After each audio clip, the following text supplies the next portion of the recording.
Hello दोस्तों, स्वागत है आपके अपने ही यूट्यूब चैनल एसआर संतोष क्लासेस में। और मैं हूं संतोष कुमार। दोस्तों, आज हम पढ़ेंगे थेल्स प्रमेय को सिद्ध करेंगे।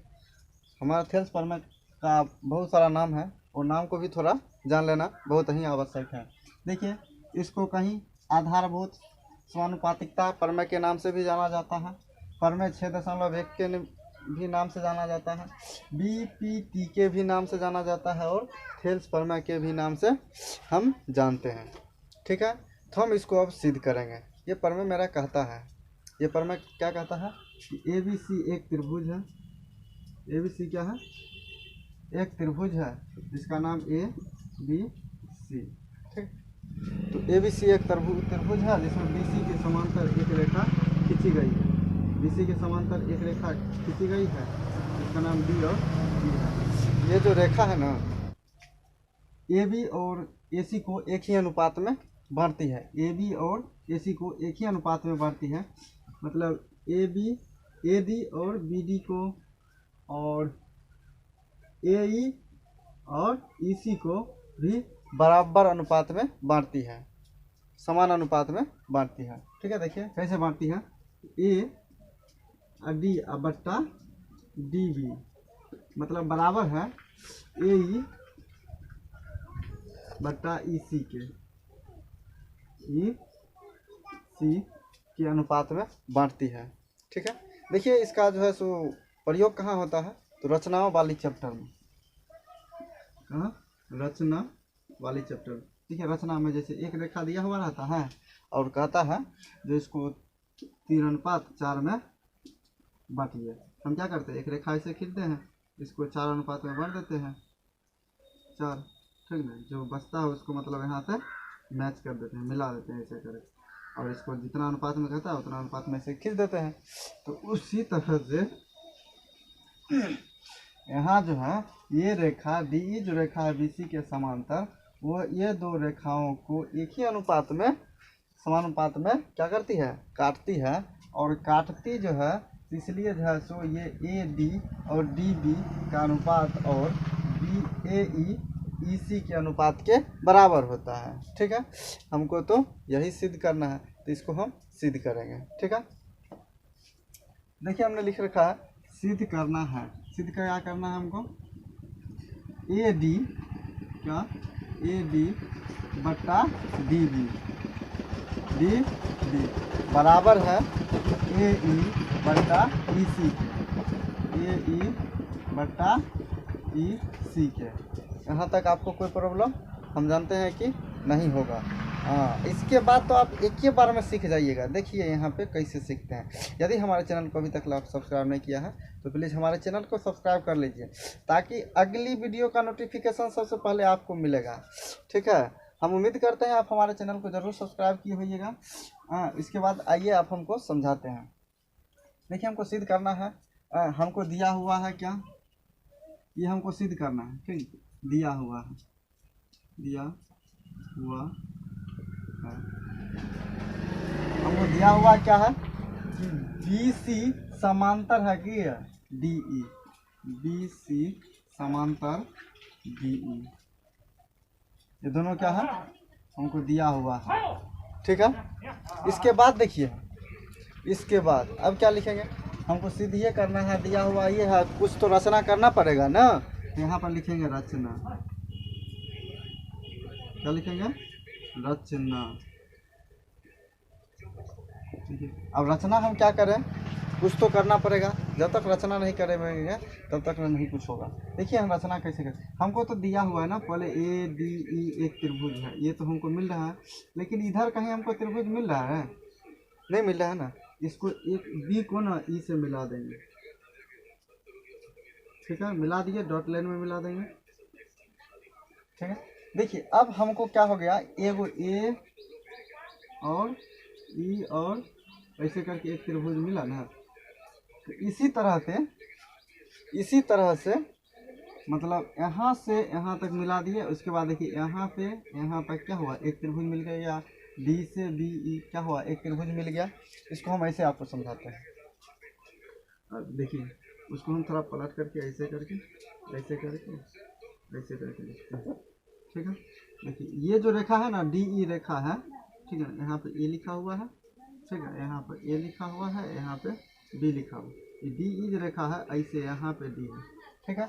अब कुछ लंब भी चाहिए, त्रिभुज का क्षेत्रफल निकालेंगे तो लंब चाहिए ना, यहाँ से यहाँ तक क्या करेंगे, लंब खींच देंगे। एगो लंब जो है सो यहाँ से ऐसे करके डाल देंगे डॉटेड लाइन में, ठीक है। इसका नाम कुछ भी रख देंगे, यहाँ पे मानिए इसका नाम एम रख दिए, ठीक है। चलिए अब आते हैं, हमने रचना क्या किया, बी ई को जोड़ा, बस इसको मानिए ना, इससे मिला दिया है, यानी कि जोड़ दिया है। उसके बाद क्या किया है, उसके बाद देखिए ई एम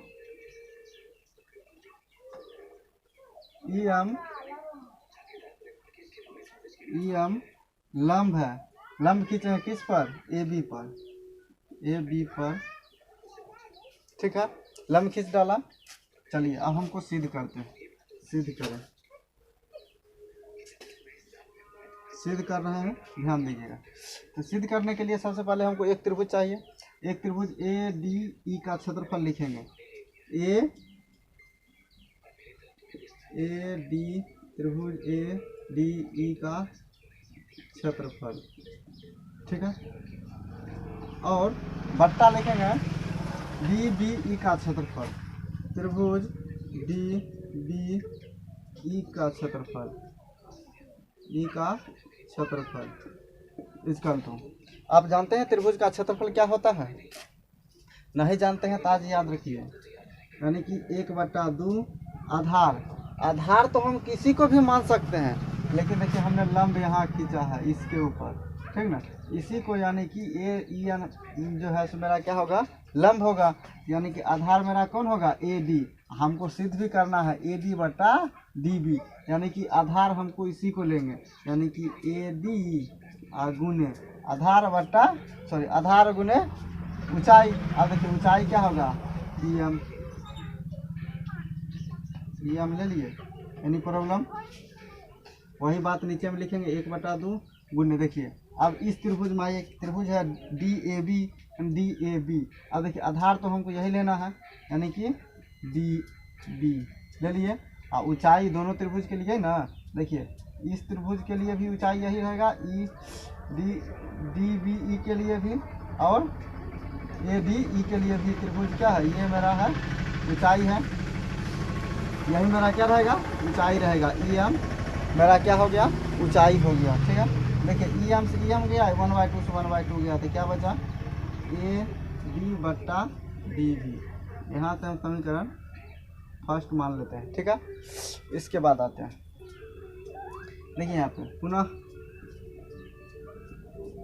अब हम इधर से आए हैं ना, इधर से आए हैं, अब इधर से आएंगे ए ई डी का क्षेत्रफल लिखेंगे, त्रिभुज ए ई डी का क्षेत्रफल, अब बट्टा त्रिभुज।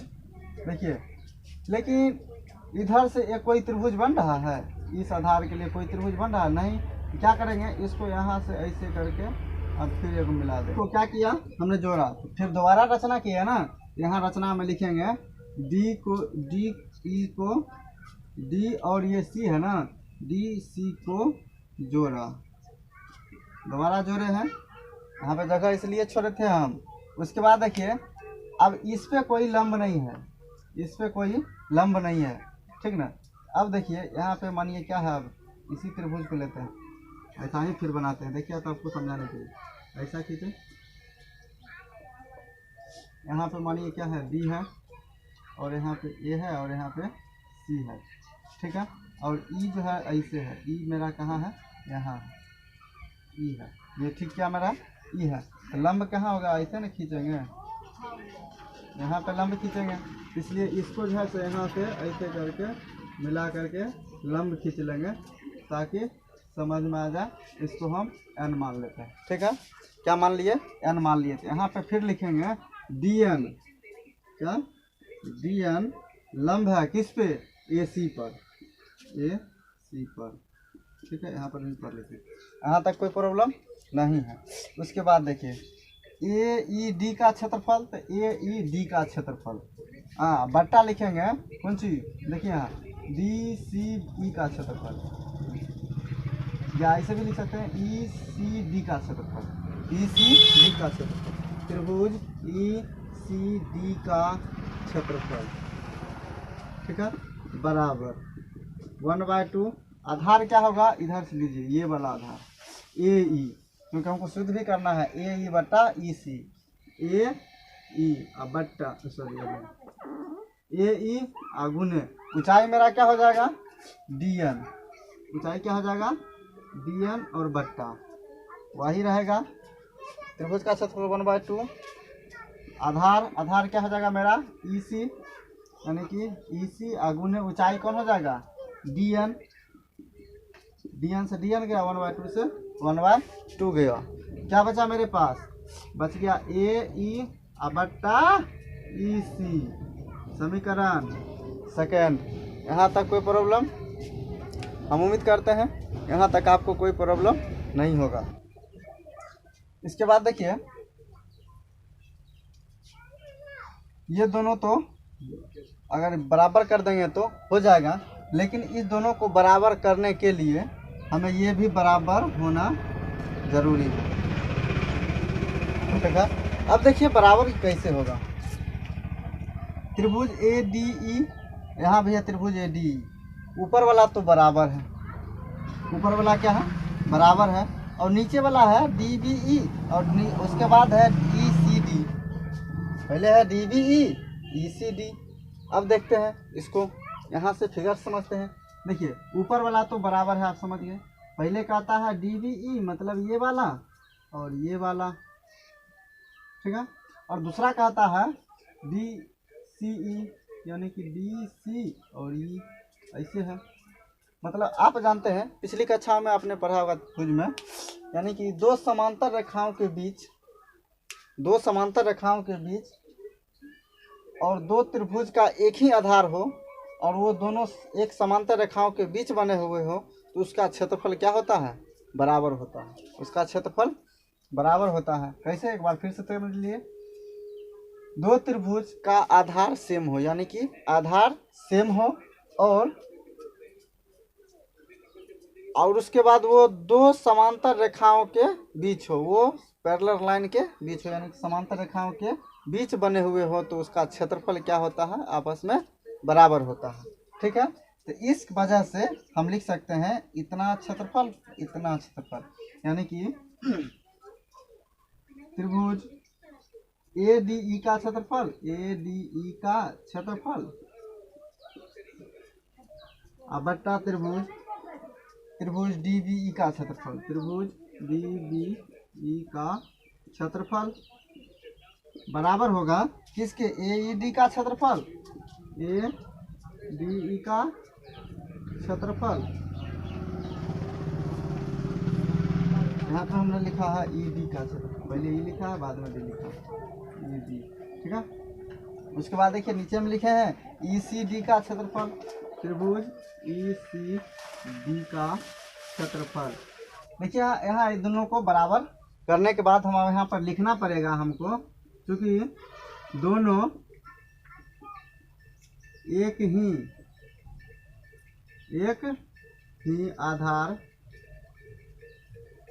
तथा एक ही समांतर रेखाओं के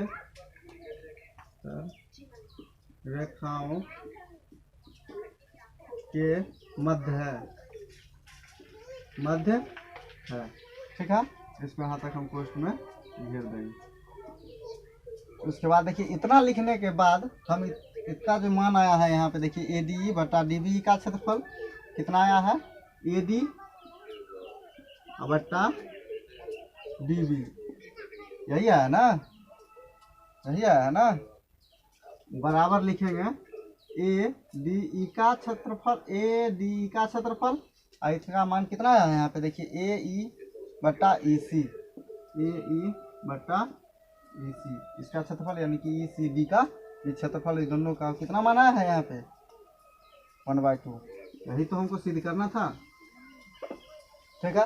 ये मेरा सिद्ध हो गया। आप चाहे तो इसका स्क्रीनशॉट भी ले सकते हैं या नोट भी कर सकते हैं। ठीक है, तो अब पढ़ेंगे हम इसका विलोम। देखिए, अब हम प्रमेय 6.2 को प्रूफ करेंगे।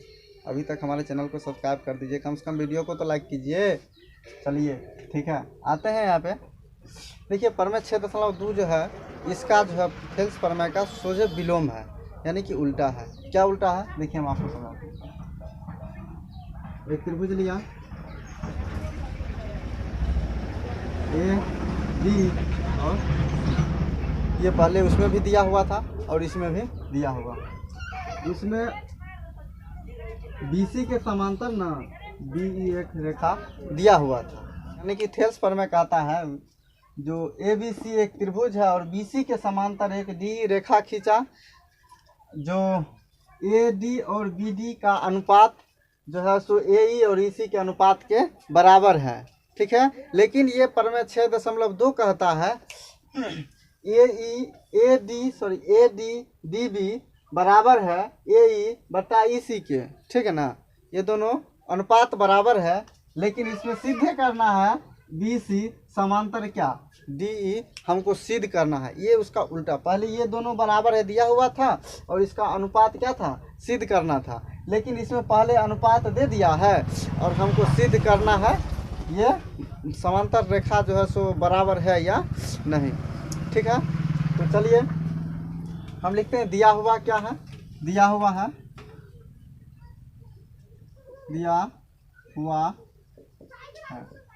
क्या दिया हुआ है, AD बट्टा क्या है DB बराबर है AE बट्टा EC। AE बट्टा EC ये दोनों क्या है, बराबर है आपस में। सिद्ध करना है कि सिद्ध करना है, क्या सिद्ध करना है कि BC समांतर है DE। सिद्ध करना है BC समांतर है क्या DE, ये दोनों समांतर है, हमको ये बात इसमें सिद्ध करना है। पहले में था जो हमको ये सिद्ध करना था और ये दिया हुआ था, लेकिन अब ये दिया हुआ है और ये हमको सिद्ध करना था। इसको बनाएंगे हम एक मेथड से जिसका नाम है विरोधाभासता। जैसे हम 1.3 में पढ़ते थे, प्रश्नावली 1.3 में, जे हमको √5 दिया हुआ है, वो मतलब अप्रमेय संख्या है। अब उसको क्या मानते थे, माना कि √5 एक क्या है, प्रमेय संख्या है। उससे क्या होता था, मेरा आंसर गलत आता था। जब आंसर गलत आता था तो हम कहते थे कि हमारा मानना गलत साबित करता है कि यह एक प्रमेय संख्या है, अतः यह एक अप्रमेय संख्या है। इतना लिख करके हम छोड़ देते थे। वैसा ही काम इसमें भी करेंगे। ठीक है, देखिए सिद्ध के बाद यहाँ लिखेंगे माना कि BC समांतर DE नहीं है। जब BC है DE के समांतर नहीं है, यहाँ से एक रेखा हम खींच सकते हैं अलग।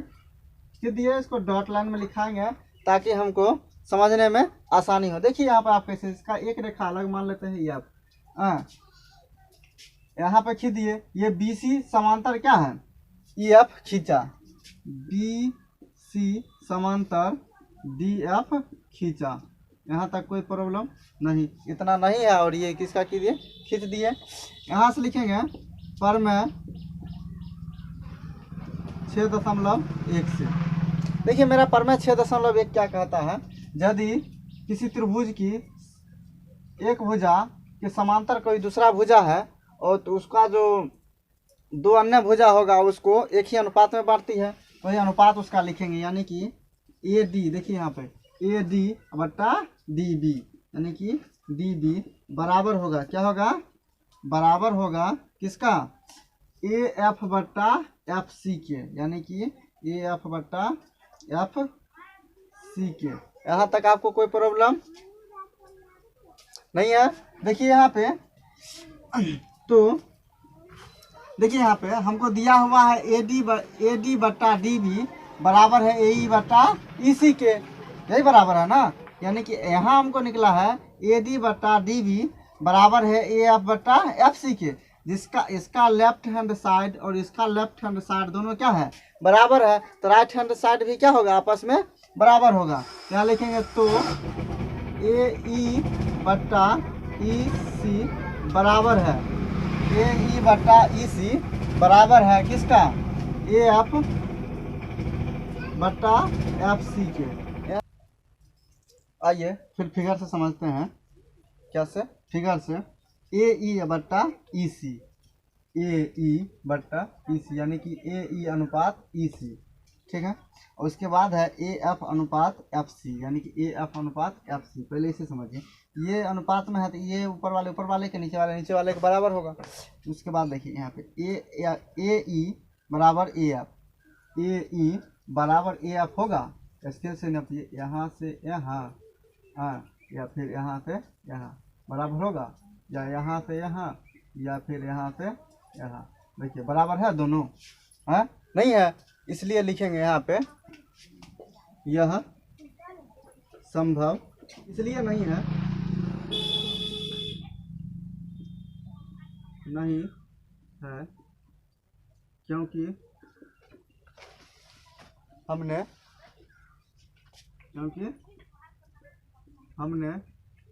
इसे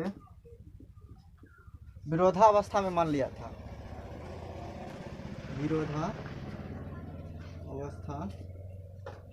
में मान